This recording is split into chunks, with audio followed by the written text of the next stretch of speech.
Minister, there is chaos currently in the country in terms of the location of IPAS centres. An absolute chaos. The whole space is now rife with speculation and rumour at the moment.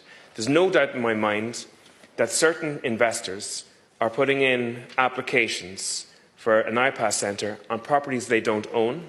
It is rumoured also that one of the reasons they're doing it is because it has the effect of knocking down the price of a site that they may wish to buy, because the owner of that site might be under pressure to sell it if he or she thinks that that property may come to some damage as a result of that particular speculation. So there is chaos in this situation that has to be rectified. This year, €1.2 billion will be spent in terms of IPAS. That's €35,000 per person for the year. That's an incredibly high figure for what is actually a permanent piece of accommodation. The whole system of how you're making a small few number of people extremely wealthy in certain parts of the countries is both very damaging for local communities, but it's also very damaging for the taxpayer. You need to get a grip on the cost of this particular process. Up to 80% of the people who are applying for IPAS this year so far are failing. Now that means two things, either one or two things. It means either the application process was not being implemented strictly or properly in the last 2 or 3 or 4 years. In 2022, only a quarter were filling their first application.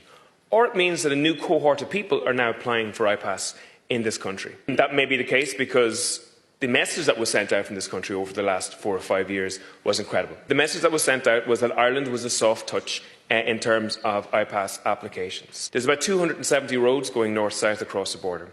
The idea that spot checks are going to solve this is madness. If a person is stopped in Dundalk and brought back to Newry, they can get the next bus or the next taxi or even walk across the border if they want in relation to it. The only way to manage this is an Irish sea border. If 80% of people are failing the asylum process, and the asylum process is costing €1.2 billion, it's fair to say that we are spending hundreds of millions of euros accommodating people who are not fleeing war and violence and who are actually moving to Ireland for economic reasons. Now, I believe we have a moral responsibility to try and protect people who are fleeing war and violence. But it's very clear from the figures that you're answering is that many, many people, if not the vast majority of people in that process, are not fleeing war and violence. Last year, we added 100,000 people onto the population of the state. It's equivalent to a city of Galway.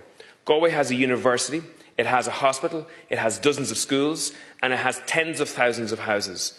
You are not building that infrastructure in this country on an annual basis. It's going to put pressure on society. It's going to make people feel that they're in competition for those scarce resources.